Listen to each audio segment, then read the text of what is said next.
أعوذ بالله من الشيطان الرجيم. بسم الله الرحمن الرحيم. زين للناس حب الشهوات من النساء والبنين والقناطير المقنطرة من الذهب والفضة والخيل المسومة والأنعام والحرث، ذلك متاع الحياة الدنيا، والله عنده حسن المآب. قل أنبئكم بخير من ذلكم للذين اتقوا عند ربهم جنات تجري من تحتها الأنهار خالدين فيها وأزواج مطهرة ورضوان من الله، والله بصير بالعباد.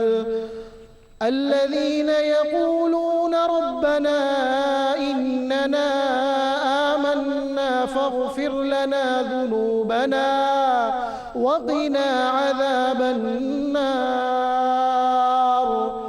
الصابرين والصادقين والقانتين والمنفقين والمستغفرين بالأسحار. شهد الله أنه لا إله إلا هو والملائكة وأولو العلم قائما بالقسط. لا إله إلا هو العزيز الحكيم.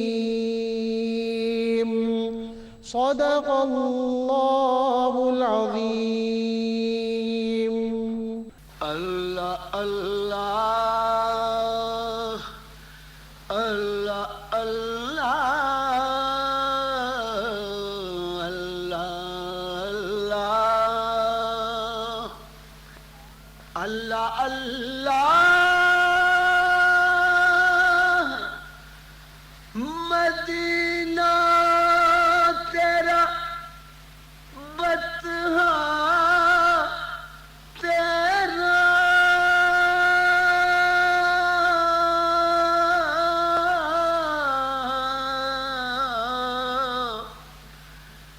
اللہ اللہ مدینہ تیرا بطحہ تیرا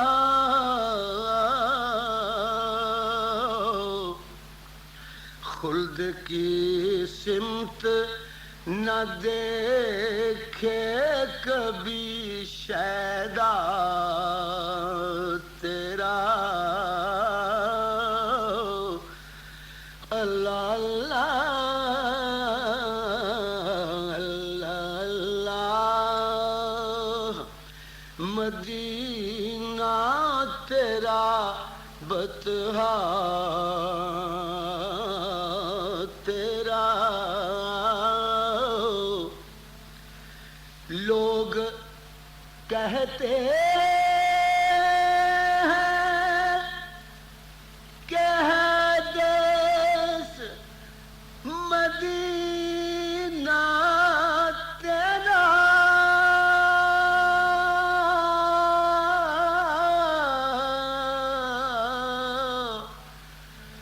لوگ کہتے ہیں کہ ہے دیس مدینہ تیرا.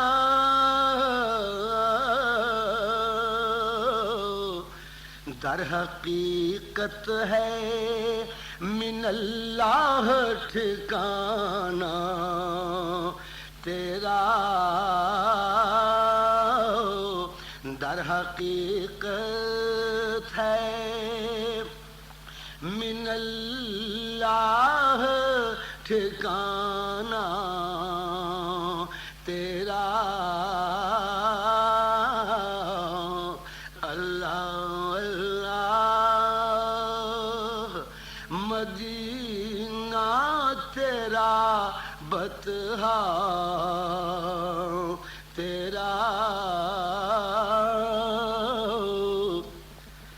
تیرا ثانی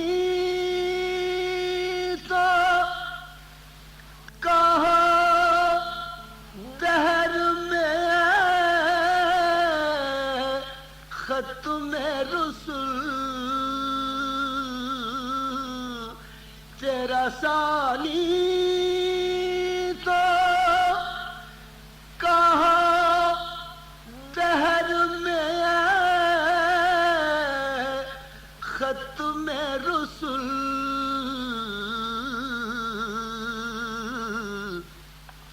ہم نے دیکھا نہیں اب تک اللہ کا کلام پڑھایا رسول نے اصحاب باصفا کو لکھایا رسول نے اللہ کا کلام پڑھایا رسول نے اصحاب باصفا کو لکھایا رسول نے قرآن کے حرف حرف کی تجسیم ہو گئی تمثیل ہر عمل کو بنایا رسول نے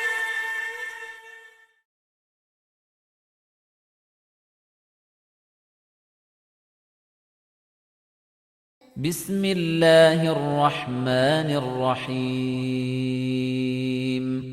بسم اللہ الرحمن الرحیم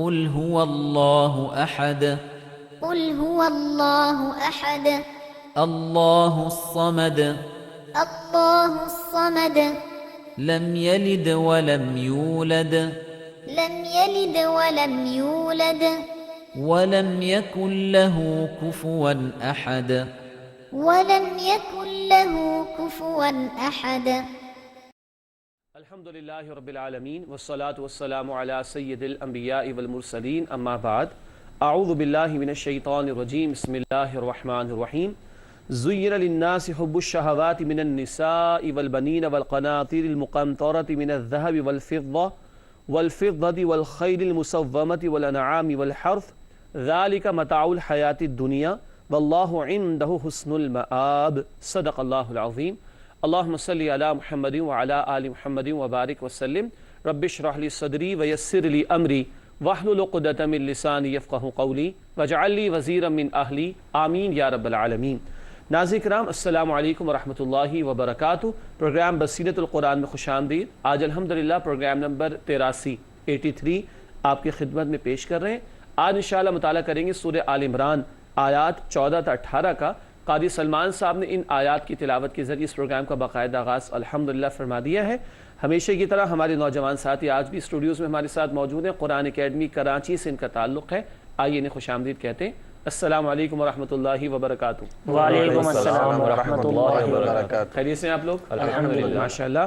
جی ناظرین کرام اپنی ترتیب کے مطابق پروگرام کو آگے بڑھاتے ہیں۔ سب سے پہلے ایک مبارک فرمان نبی اکرم صلی اللہ علیہ وسلم کا ہم سب کی تذکیر اور یاد دہانی کے لیے آئیے قرآن سیکھیں۔ فرمان نبوی صلی اللہ علیہ وسلم، اس قرآن میں تمہارے معاملات کے لیے فیصلے موجود ہیں۔ جامع ترمذی کی روایت ہے، اس قرآن میں تمہارے معاملات کے فیصلے موجود ہیں۔ آج ہمارے گھروں میں، معاشروں میں، حکومتی سطح پر بہت سارے معاملات اور مسائل پیش آتے ہیں۔ اللہ کے رسول علیہ السلام کا یہ فرمان ہمیں بتا رہا ہے کہ ان معاملات کے لیے فیصلہ بھی قرآن حکیم میں موجود ہے۔ بات اس نگاہ کی بھی ہے اور اس ارادے کی بھی ہے کہ ہمارا ارادہ ہو خالص اس بات کا کہ اللہ رب العالمین نے ہدایت کا سامان عطا فرما دیا، پھر وہ نگاہ یعنی باطنی بصیرت کی ضرورت ہے کہ ہم اپنے معاملات کے فیصلے قرآن سے تلاش کریں۔ اللہ تعالی ہمیں اس کی توفیق عطا فرمائے، آمین۔ ناظرین کرام آگے بڑھتے ہیں اور سب سے پہلے آج کی زیر مطالعہ آیات کا ترجمہ سمجھنے کی کوشش کرتے ہیں۔ سورہ آل عمران آیات 14 تا 18 کا ترجمہ پیش خدمت ہے۔ رب العالمین کی طرف سے ارشاد ہوا، خوشنما کر دی گئی ہے لوگوں کے لیے مرغوب چیزوں کی محبت، جیسے عورتیں اور بیٹے اور سونے اور چاندی کے جمع کیے ہوئے خزانے اور نشان لگائے ہوئے گھوڑے اور چوپائے اور کھیتیاں، یہ سب دنیا کی زندگی کا سامان ہے اور اللہ کے پاس بہترین ٹھکانہ ہے۔ اے نبی صلی اللہ علیہ وسلم، فرما دیجئے کیا میں تمہیں نہ بتاؤں وہ چیز جو اس سے بہتر ہے ان کے لیے جو پرہیزگار ہیں۔ ان کے رب کے پاس ایسے باغات ہیں جن کے نیچے سے نہریں رواں ہیں، وہ ان میں ہمیشہ رہیں گے، اور ان کے لیے وہاں پاکیزہ جوڑے ہوں گے، اور انہیں اللہ کی خوشنودی حاصل ہوگی، اور اللہ اپنے بندوں کو خوب دیکھنے والا ہے۔ وہ پرہیزگار بندے یوں دعا کرتے ہیں کہ اے ہمارے رب، یقیناً ہم ایمان لے آئے، بس ہمارے گناہ معاف فرما دے اور ہمیں آگ کے عذاب سے بچا لے۔ وہ صبر کرنے والے ہیں اور سچے ہیں اور تابع دار ہیں اور اللہ کی راہ میں خرچ کرنے والے ہیں، اور سحر کے وقت گناہوں کی مغفرت مانگنے والے ہیں۔ گواہی دی اللہ نے کہ یقیناً اس کے سوا کوئی معبود نہیں، اور یہی گواہی دی فرشتوں نے اور تمام صاحبان علم نے بھی۔ وہی اللہ عدل قائم کرنے والا ہے، نہیں ہے کوئی عبادت کے لائق سوائے اس کے، وہ زبردست کمال حکمت والا ہے۔ ناظرین کرام، یہ ترجمہ سورہ آل عمران آیات 14 تا 18 کا، جن کا آج الحمدللہ ہم مطالعہ کر رہے ہیں۔ اب آگے بڑھتے ہیں۔ ترجمے کے بعد سب سے پہلے ربط آیات کو جانتے ہیں۔ آپ کے علم میں ہے کہ یہ ہمارا مستقل ایک سیگمنٹ ہوتا ہے۔ گزشتہ آیات کا ہم نے مطالعہ جو کیا تھا، ان سے آج کی زیر مطالعہ آیات کا تعلق کیا ہوتا ہے، اس کو ہم کیا کہتے ہیں؟ ربط آیات۔ آئیے آج کے مطالعے کے اعتبار سے سمجھتے ہیں۔ ربط آیات میں پہلی بات لکھی ہے، گزشتہ آیات میں کفار اور اہل باطل کے لیے برے انجام کی دھمکی تھی، انہیں جہنم کا ڈراوا دیا گیا، اللہ کے عذاب کا ڈراوا دیا گیا تھا۔ اب نفسانی خواہشات کا بیان ہے جن کی وجہ سے انسان حق سے دور ہو جاتا ہے۔ یعنی پچھلی آیات میں اہل باطل کا ذکر تھا، اب یہ بتایا جا رہا ہے وہ کیا چیزیں ہیں، یعنی نفسانی خواہشات جن میں مبتلا ہو کر انسان باطل کی طرف چلا جاتا ہے اور حق سے دور ہو جاتا ہے، ان کا بیان آج کی نشست میں انشاءاللہ آئے گا۔ ناظرین کرام، ربط آیات کے بعد چلتے ہیں تعارف کو سمجھنے کی طرف۔ تعارف سے مراد کن موضوعات پر گفتگو رہے گی، آئیے ان کا ایک جائزہ لیتے ہیں۔ سب سے پہلی بات تعارف میں درج کی گئی ہے، دنیا عارضی اور آخرت دائمی ہے۔ آسان بات ہے نا، اللہ اس کا یقین بھی عطا فرمائے۔ ناظرین کرام، بات تو بڑی آسان ہے، لیکن کیا ایسا ہے کہ ہم دنیا کو عارضی اور آخرت کو دائمی سمجھتے ہوں؟ یہ وہ وجہ ہے کہ ہم بھول جاتے ہیں، قرآن بار بار ان کا ذکر فرماتا ہے۔ تعارف میں اگلی بات لکھی ہے، جنت متقین کے لیے ہے۔ متقین کون ہوتے ہیں، ان کا تذکرہ بھی آئے گا انشاءاللہ تعالی۔ اگلی بات لکھی ہے، متقین کی صفات کا بیان، متقین کی 5 صفات کا مطالعہ کریں گے، اللہ تعالی ہمیں ان میں شامل فرمائے۔ آخری بات جو زیر مطالعہ رہے گی انشاءاللہ وہ ہے، اللہ تعالی عدل قائم فرمانے والا ہے۔ یہ ہے موضوعات یا پہلو جن پر آج بات ہوگی۔ تعارف کے ذیل میں ان کو ہم نے سمجھا۔ تعارف کے بعد ہم تجزیہ کرتے ہیں آیات کا۔ آئیے آگے بڑھتے ہیں۔ سورہ آل عمران آیات 14 تا 18 کا تجزیہ۔ سب سے پہلے سورہ آل عمران آیت نمبر 14 لکھا ہے، دنیاوی محبتوں کا بیان۔ وہ محبتیں جو بلٹن ہیں، ہمارے اندر رکھ دی گئی ہیں، مگر ان میں ڈوب کر انسان اپنی منزل کھوٹی کر بیٹھتا ہے، ان محبتوں کا تذکرہ آئے گا آیت نمبر 14 میں۔ آیت نمبر 15، متقین کے لیے جنت اور اللہ تعالیٰ کی رضا ہے۔ اللہ تعالیٰ ہم سب کو جنت میں جگہ عطا فرمائے اور اللہ تعالیٰ ہم سب کو اپنی رضا عطا فرما دے۔ یہ بات آئے گی آیت نمبر 15 میں انشاءاللہ۔ اس کے بعد آیات 16 اور 17، ان 2 آیات میں متقین کی دعاؤں اور صفات کا ذکر ہے۔ بڑی پیاری دعائیں بھی بتائی گئی اور متقین کی صفات کا ذکر بھی آئے گا انشاءاللہ، اور 5 صفات ہم سمجھیں گے انشاءاللہ آج کے مطالعے میں۔ آخری آیت آج ہم سمجھیں گے، آیت نمبر 18 لکھا ہے، اللہ تعالیٰ کی شان عدل کا قیام۔ اللہ کی ایک بڑی پیاری شان بیان کی گئی کہ وہ عدل کا قائم فرمانے والا ہے۔ ناظرین کرام، الحمدللہ آج کی زیر مطالعہ آیات کا ترجمہ، پھر ربط آیات، پھر تعارف اور تجزیے کا بیان مکمل ہوا۔ اب چلتے ہیں ایک آیت کی تشریح کی طرف۔ آج ہم مطالعہ کر رہے ہیں سورہ آل عمران آیات 14 تا 18 کا۔ سب سے پہلے سورہ آل عمران آیت نمبر 14 کا مطالعہ کرتے ہیں۔ رب العالمین کی طرف سے ارشاد ہوا، زُيِّنَ لِلنَّاسِ حُبُّ الشَّهَوَاتِ مِنَ النِّسَاءِ وَالْبَنِينَ وَالْقَنَاطِيرِ الْمُقَنطَرَةِ مِنَ الذَّهَبِ وَالْفِضَّةِ وَالْخَيْلِ الْمُسَوَّمَةِ وَالْأَنْعَامِ وَالْحَرْثِ ذَلِكَ مَتَاعُ الْحَيَاةِ الدُّنْيَا وَاللَّهُ عِندَهُ حُسْنُ الْمَآبِ۔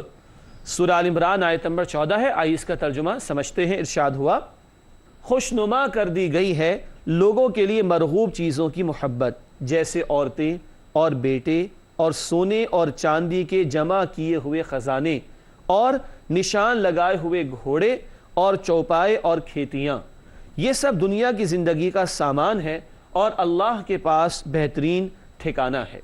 ناظرین کرام، یہ سورہ آل عمران آیت نمبر 14 جس کا ترجمہ آپ نے سماعت فرمایا۔ اب چلتے ہیں تشریح کی طرف، آئیے تشریح سمجھتے ہیں سورہ آل عمران آیت نمبر 14 کے حوالے سے۔ سب سے پہلی بات تشریح میں ذکر کی گئی ہے مرغوبات زندگی کا ذکر ہے جن کی محبت انسان کے دل میں رکھ دی گئی ہے۔ مرغوب تو سمجھتے ہیں نا، مرغوب سے مرغوبات، جن کی طرف رغبت ہوتی ہے، جو پسند ہوتی ہے انسان کو۔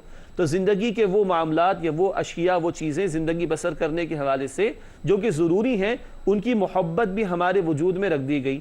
عورتوں کا ذکر آیا، بیٹوں کا ذکر آیا، سونے چاندی سے مراد مال و دولت ہے اور گھوڑوں سے مراد سواریاں ہیں، اسی طرح اور باتوں کا ذکر آ رہا ہے۔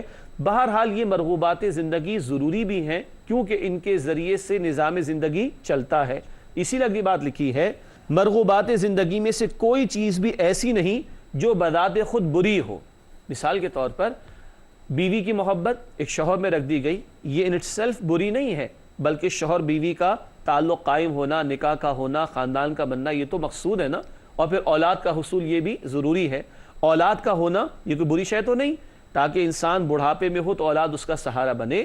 اور آج اگر کچھ بوڑھے ہیں جن کے تجربے سے فائدہ اٹھایا جا سکتا ہے تو کچھ جوان بھی تو ہوں جو فائدہ اٹھا کر زندگی کے کاموں کو سنبھال سکیں۔ تو پرائمریلی بنیادی طور پر یہ جو محبتیں رکھ دی گئیں یہ مطلوب ہیں اور اپنی ذات میں بری نہیں ہیں۔ بری کب ہو جاتی، آئیے اس بات کو سمجھنے کی کوشش کرتے ہیں۔ لکھا ہے تشریح میں اگلی بات، بری چیز یہ ہے کہ انسان ان چیزوں کی محبت میں اس قدر غرق ہو جائے کہ اسے آخرت یاد ہی نہ رہے۔ ناظرین کرام، یہ نقطہ سمجھنا بہت ضروری ہے۔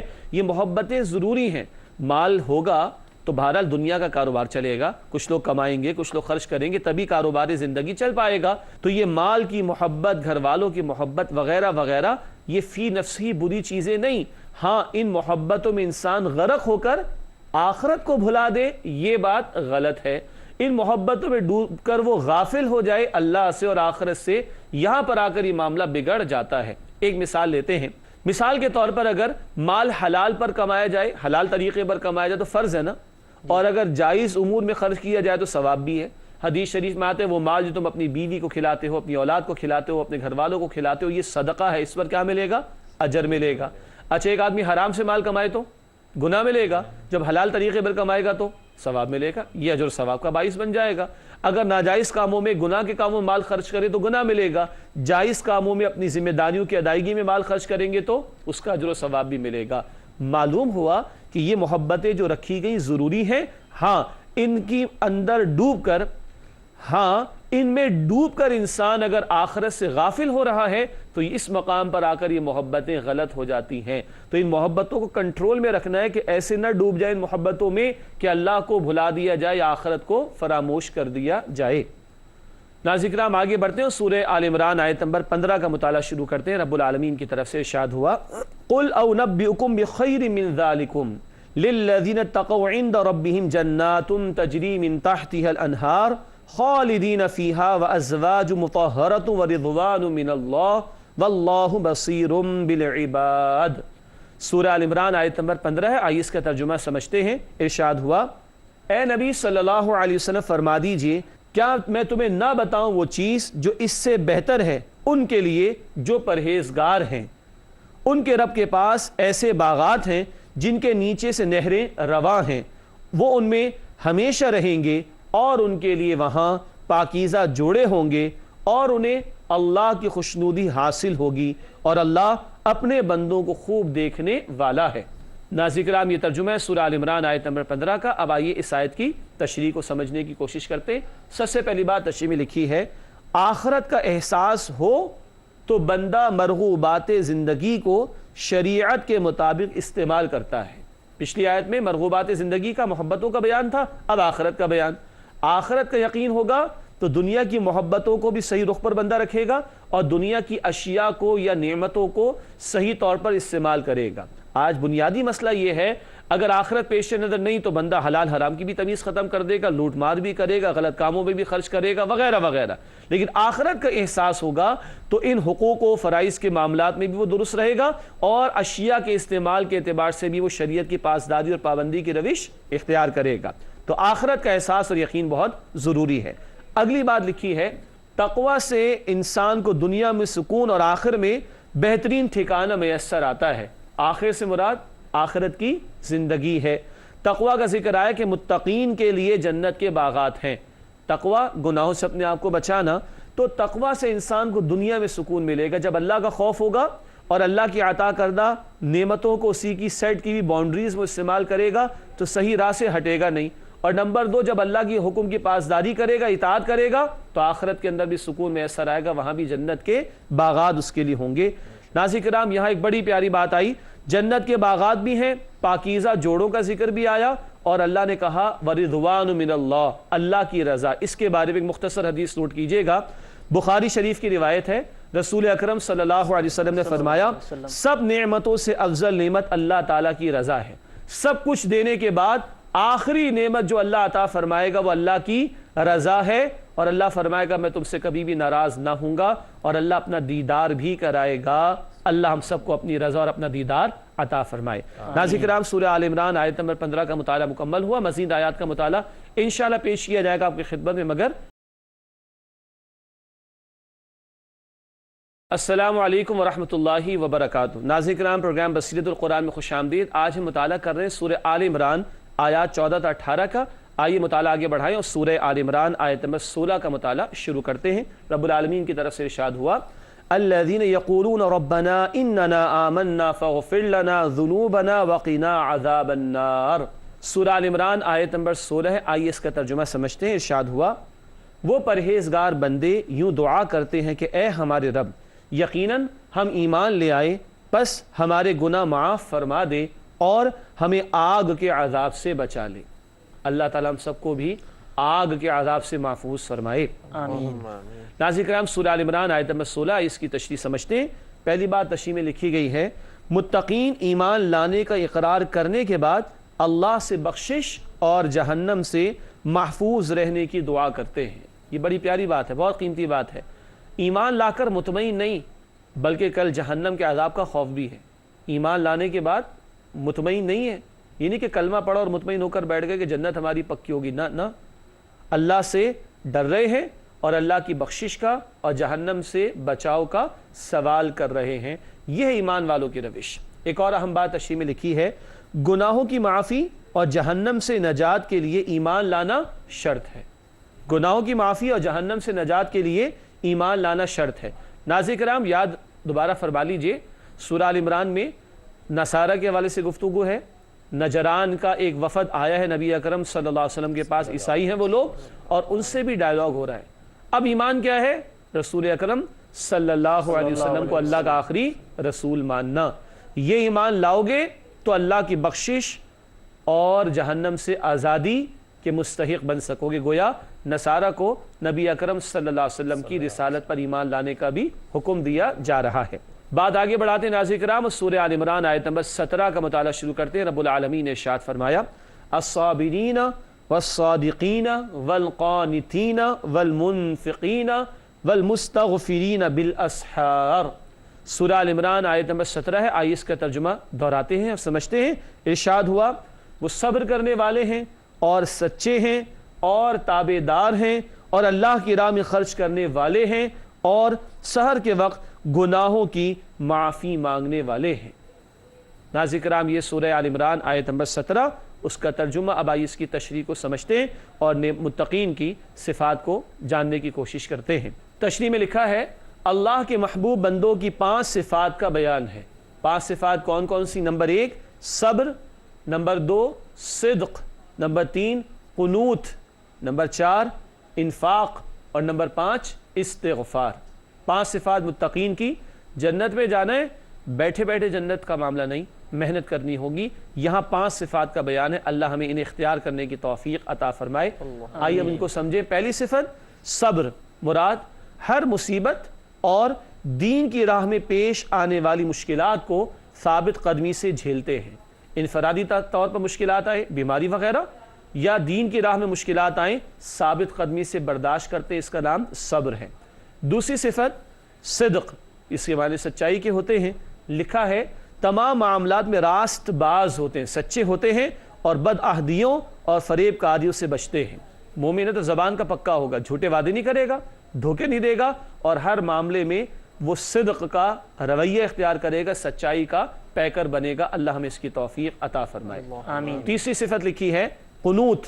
قنوت کا مطلب ہوتا ہے کھڑا ہونا اور فرما برداری اختیار کرنا۔ قنوت کا مطلب کھڑا ہونا یا فرما برداری اختیار کرنا، کھڑا ہونا اللہ کی اطاعت کے خاطر، یہ مراد ہوگی۔ لکھا ہے شریعت کے احکامات کے آگے سر جھکا دیتے ہیں، سرنڈر کر دیتے ہیں، جو حکم آئے گا رب کا، جو حکم آئے گا نبی اکرم صلی اللہ علیہ وسلم کا، جھک جائیں گے اور اس پر عمل کے لیے کھڑے ہو جائیں گے۔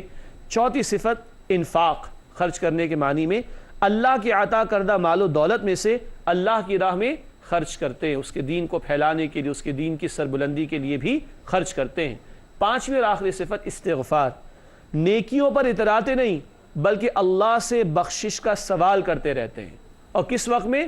وہ جو صبح کا وقت ہوتا ہے نا، جب وہ سحری کا وقت ختم ہونے کو آتا ہے، وہ جو آخری لمحات ہوتے ہیں صبح صادق سے پہلے خاص طور پر، ان اوقات میں بھی استغفار کا اہتمام کرتے ہیں۔ یہ متقین نیکیاں کرنے کے بعد اتراتے نہیں بلکہ ڈرتے ہیں اور ان کی قبولیت کے لیے دعا کرتے ہیں اور استغفار کا بھی اہتمام کرتے ہیں اللہ کے حضور۔ اس وقت کے حوالے سے یہ جو صبح صادق سے پہلے کا وقت ہے، رات کا آخری حصہ ہے، بہت قیمتی حدیث ناظرین کرام سنیے گا۔ بخاری شریف میں رسول اکرم صلی اللہ علیہ وسلم کا مبارک فرمان، اللہ تعالیٰ رات کے آخری حصے میں آسمان دنیا پر نزول فرماتا ہے اور پکارتا ہے، کون مجھ سے دعا کرتا ہے کہ میں اس کی دعا قبول کروں، کون مجھ سے مانگتا ہے کہ میں اسے عطا کروں، کون مجھ سے گناہوں کی معافی چاہتا ہے کہ میں اس کے گناہ بخش دوں۔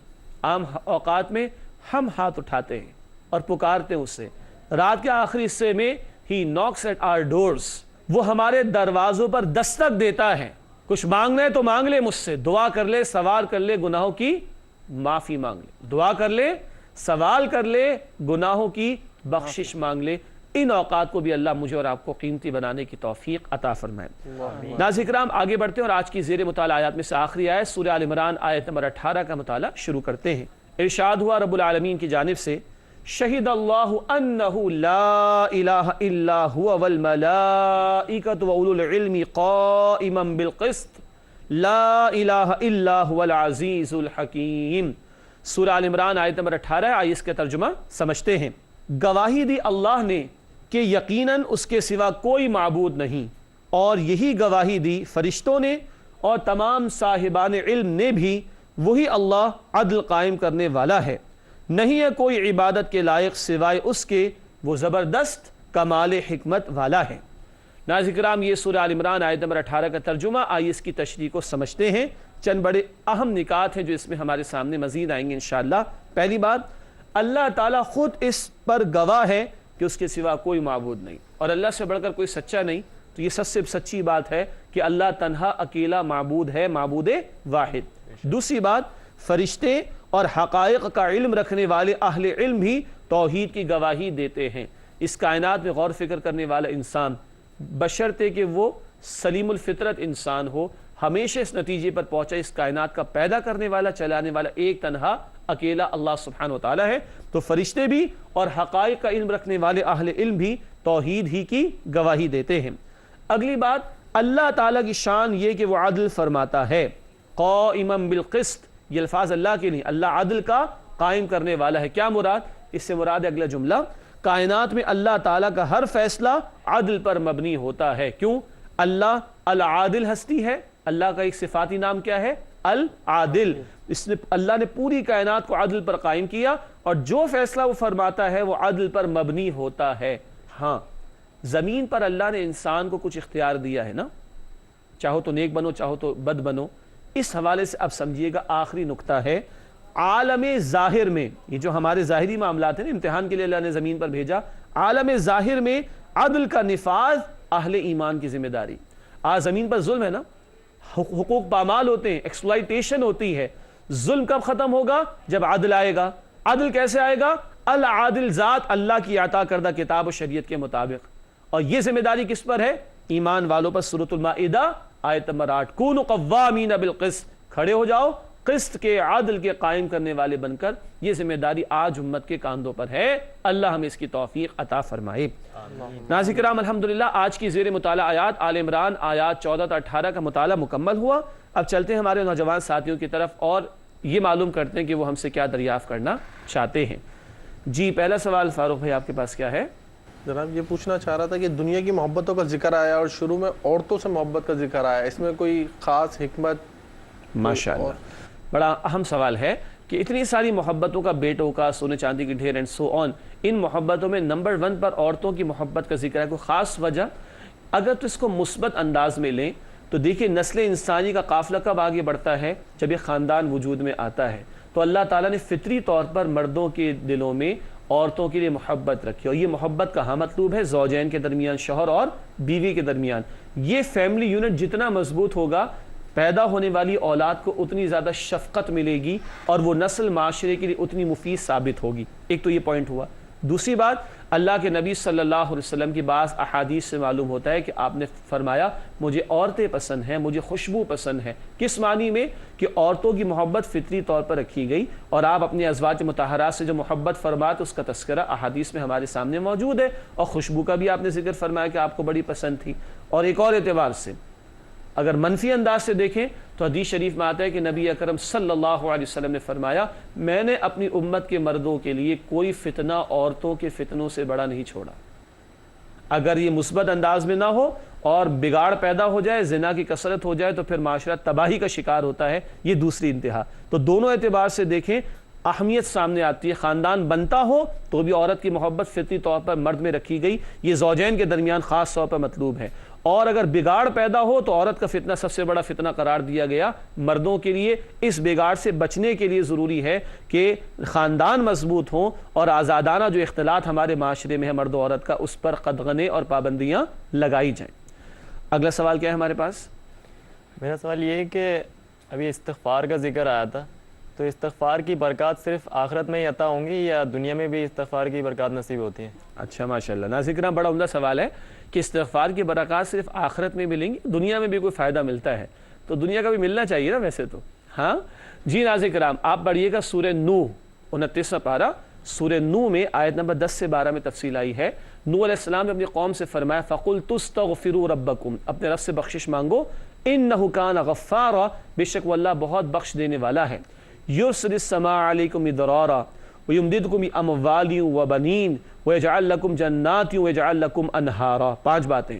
اللہ تم پر موسلا دھار بارش برسائے گا, تمہیں مال اور بیٹوں کے ذریعے سے اللہ مدد دے گا, تمہیں باغات عطا فرمائے گا, تمہارے لیے نہریں جاری فرما دے گا.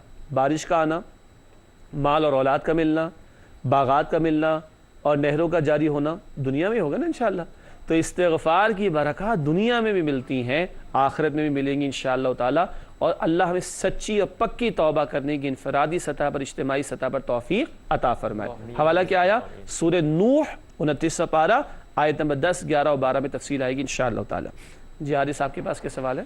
میرا سوال یہ ہے کہ متقین کے لیے جنت کا ذکر آیا ہے, تو متقین سے کیا مراد ہے؟ خالی ظاہری حلیہ ہے یا پھر اس سے کیا ہے؟ ناظرین کرام بہت ہی عملی سوال ہے کہ متقین کے لیے جنت کا بیان ہے. اللہ ہم سب کو اپنے متقی بندوں میں شامل فرمائے اور اللہ ہمیں جنت الفردوس میں جگہ بھی عطا فرمائے. سوال ہے کہ متقی کا مطلب ایک ظاہری حلیہ ہی اختیار کر لینا ہے یا اس سے آگے بھی کچھ تقاضے ہیں؟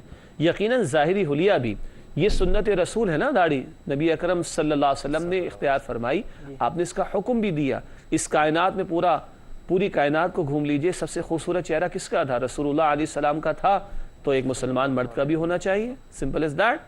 یہ بھی اختیار کرنا ہے. سر کو ڈھانپنا یہ رسول اللہ علیہ السلام کے آداب میں سے, ٹھیک ہے, آپ نے ہمیں بتایا ہے صلی اللہ علیہ وسلم. ظاہر کا حلیہ بھی اور گیٹ اپ بھی سنت کے مطابق ہو, یہ بھی تقوی کا تقاضا ہے. ہاں لیکن تقوی یہاں تک محدود نہیں ہے. حدیث شریف میں آیا, مسلم شریف کی روایت, آپ صلی اللہ علیہ وسلم فرمایا کہ تقوی ہاں ہونا, تقوی دل میں ہوتا ہے. اس احساس کے ساتھ زندگی بسر کرے کہ کل اللہ کے سامنے کھڑا ہونا, جواب دینا ہے. ہر نیت, ہر قول, ہر عمل اللہ کے سامنے پیش ہوگا. اس احساس کے ساتھ بچتے بچتے اور اللہ کے عذاب سے ڈرتے ڈرتے زندگی بسر کرنا, پوری زندگی, یہ تقوی ہے. گویا ظاہر کا بھی حلیہ تقوی میں آئے اور زندگی کے تمام معاملات میں اللہ کی نافرمانی سے اپنے آپ کو بچانا, وَإِنَّا إِلَيْهِ رَاجِعُونَ, اس کی طرف لوٹ جانا, یہ سب کچھ تقوی ہی کے تقاضوں میں داخل ہے. بات واضح؟ جی. الحمدللہ۔ جی ناظرین کرام، سوالات اور ان کے جوابات کا سلسلہ مکمل ہوا۔ چلتے ہیں پروگرام کے آخری لمحات ہیں اور چند مختصر سیگمنٹ۔ سب سے پہلے قرآنی معلومات۔ آج بھی ایک بڑی دلچسپ بات ہے قرآنی معلومات کے حوالے سے، اسکرین پر آپ دیکھ سکتے ہیں عنکبوت۔ عنکبوت کا مطلب مکڑی ہے۔ عنکبوت کا مطلب مکڑی ہے۔ ہم نے گزشتہ پروگرامز میں شہد کی مکھی پر بات کی، چیونٹی پر بات کی، اب مکڑی کی بات آ گئی، ٹھیک ہے۔ عنکبوت کا مطلب مکڑی ہے اور اس نام سے ایک سورت پارہ 20 اور 21 میں موجود ہے۔ اس نام سے ایک سورت سورہ عنکبوت، اس نام سے ایک سورت سورۃ العنکبوت پارہ 20 اور 21 میں موجود ہے۔ کسی موقع پہ تفصیل سے بات کریں گے یہ ناموں میں حکمت کیا ہے، آج نہیں کسی اور موقع پر انشاءاللہ تفصیل سے بات ہوگی۔ ناظرین کرام آگے بڑھتے ہیں اور حاصل مطالعہ کی طرف چلتے ہیں۔ جن باتوں پر ہم نے گفتگو کی ان کا خلاصہ مختصراً آپ کی خدمت میں۔ حاصل مطالعہ میں پہلی بات لکھی ہے مرغوبات دنیا کو تقویٰ کی روش کے ساتھ استعمال کرنا چاہیے۔ یہ محبتیں مطلوب ہیں مگر تقویٰ کی روش کے ساتھ ان کو استعمال کرنا ہوگا۔ اگلی بات لکھی ہے حاصل مطالعہ کے اعتبار سے جنت متقین کے لیے تیار کی گئی ہے، اللہ ہمیں ان میں شامل فرمائے۔ اور آخری بات حاصل مطالعہ میں لکھی ہے صبر، صدق، قنوت، انفاق اور استغفار کا اہتمام متقین کی صفات ہیں۔ کتنی ہوئی؟ 5 یاد رہیں گی انشاءاللہ۔ اللہ تعالی ہمیں عمل کرنے کی توفیق عطا فرمائے۔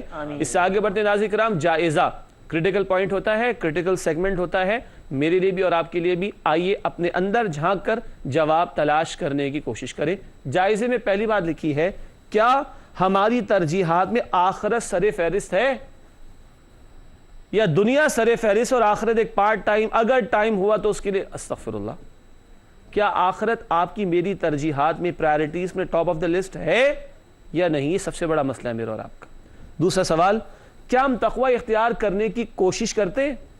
چند ظاہری باتیں نہیں، پوری زندگی میں تقوی کا رویہ مطلوب ہے، جیسے کہ سوال کے جواب میں بات آپ کے سامنے رکھی گئی تھی الحمدللہ۔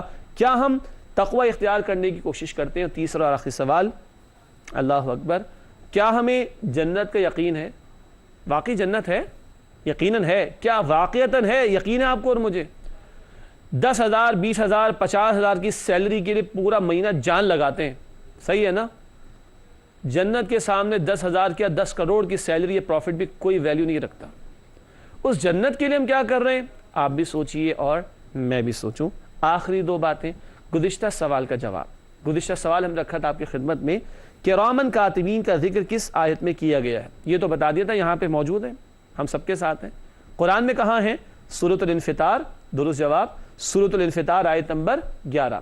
کرامن کاتبین، یہ الفاظ ہیں، یعلمون ما تفعلون، جو تم کرتے ہو وہ جانتے ہیں۔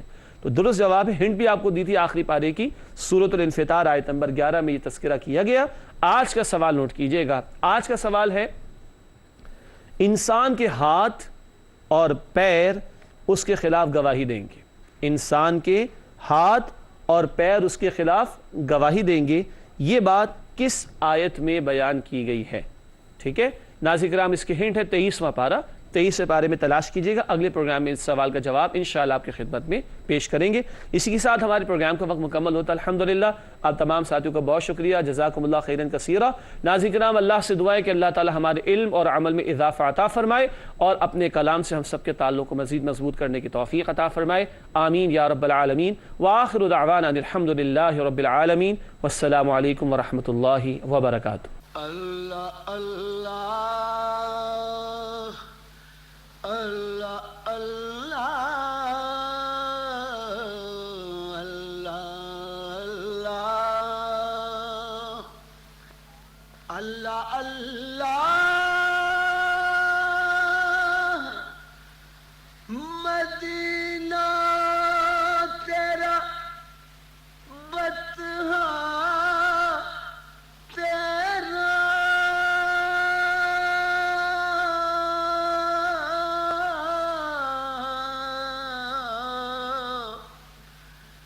اللہ اللہ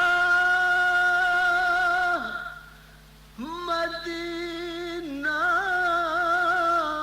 تیرا بطحہ تیرا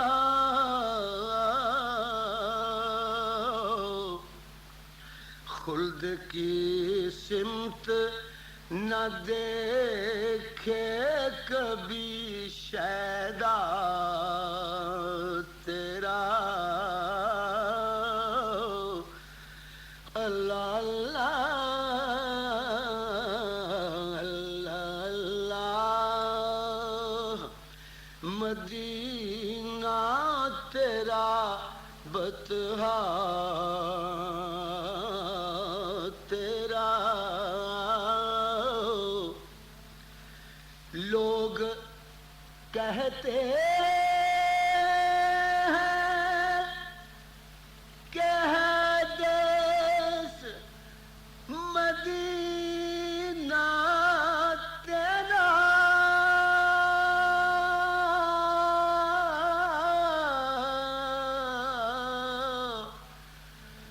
لوگ کہتے ہیں کہ ہے دیس مدینہ تیرا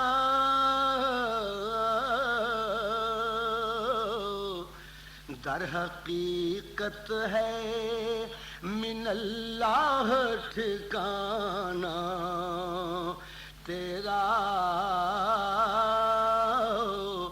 در حقیقت ہے من اللہ ٹھکانہ تیرا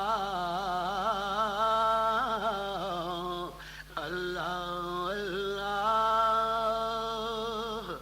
مدینہ تیرا بتہا تیرا تیرا ثانی تو کہاں دہر میں ختم رسل تیرا ثانی تو کہاں دہر میں ختم رسل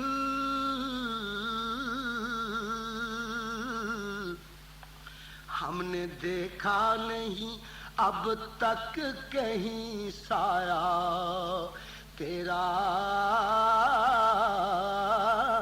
ہم نے دیکھا نہیں اب تک کہیں سایہ تیرا ہم نے دیکھا نہیں اب تک کہیں سایہ تیرا امیوں دقیقہ دان عالم امیوں دقیقہ دان عالم بے سایہ سائبان عالم ہم نے دیکھا نہیں اب تک کہیں سایہ تیرا ہم نے دیکھا نہیں اب تک کہیں سایہ تیرا اللہ اللہ اللہ اللہ اللہ اللہ مدینہ تیرا بتہا تیرا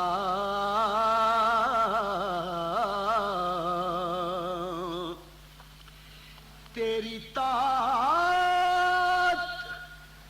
ہے حقیقت میں خدا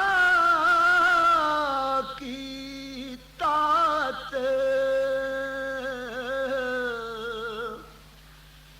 تیری طاعت ہے حقیقت میں خدا کی طاعت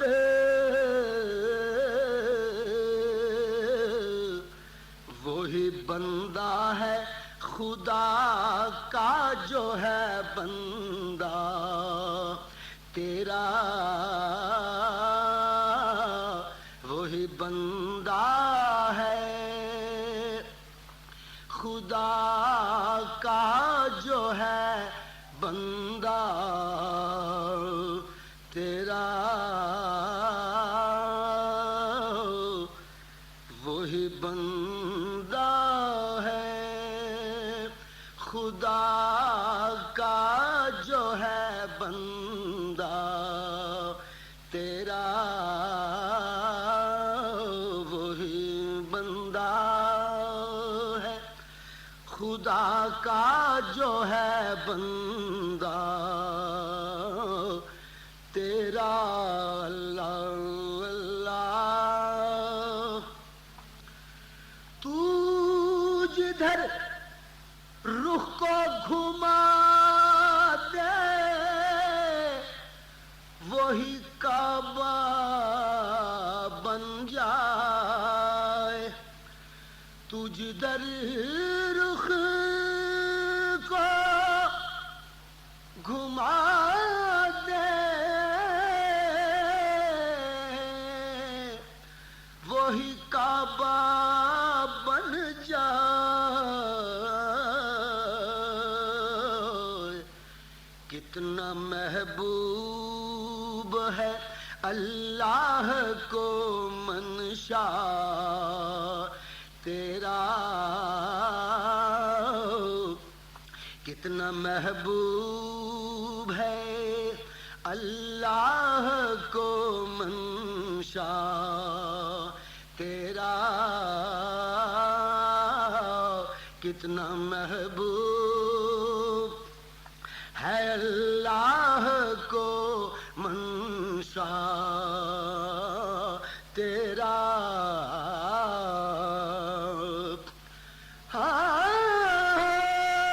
خدا کی رضا چاہتے ہیں دو عالم اور خدا چاہتا ہے رضائے محمد کتنا محبوب ہے اللہ کو منشا تیرا کتنا محبوب ہے میں گناہگار ہوں لیکن تیرا کہلاتا ہوں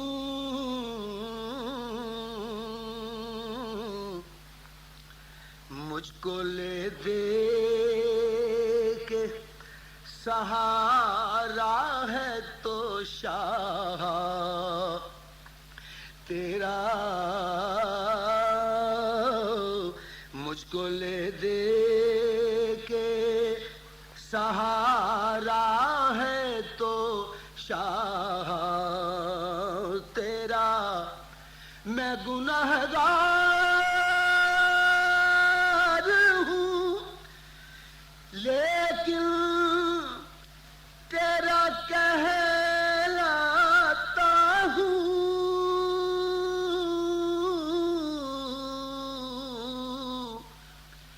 میں گناہگار ہوں لیکن تیرا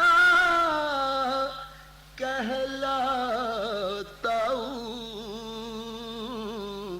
مجھ کو لے دے کے سہارا ہے تو شاہ تیرا مجھ کو لے دے کے سہارا ہے تو شاہ تیرا اللہ اللہ مدینہ تیرا بتہا تیرا لوگ اعظم کو پکارے تیرا شہدا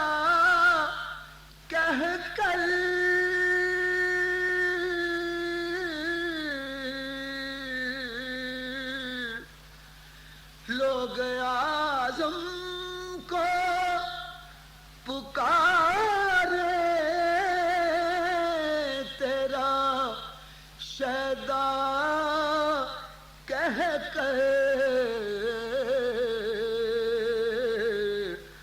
اس کرم کے ابھی لائق کہاں بندہ تیرا، اس کرم کے ابھی لائق کہاں بندہ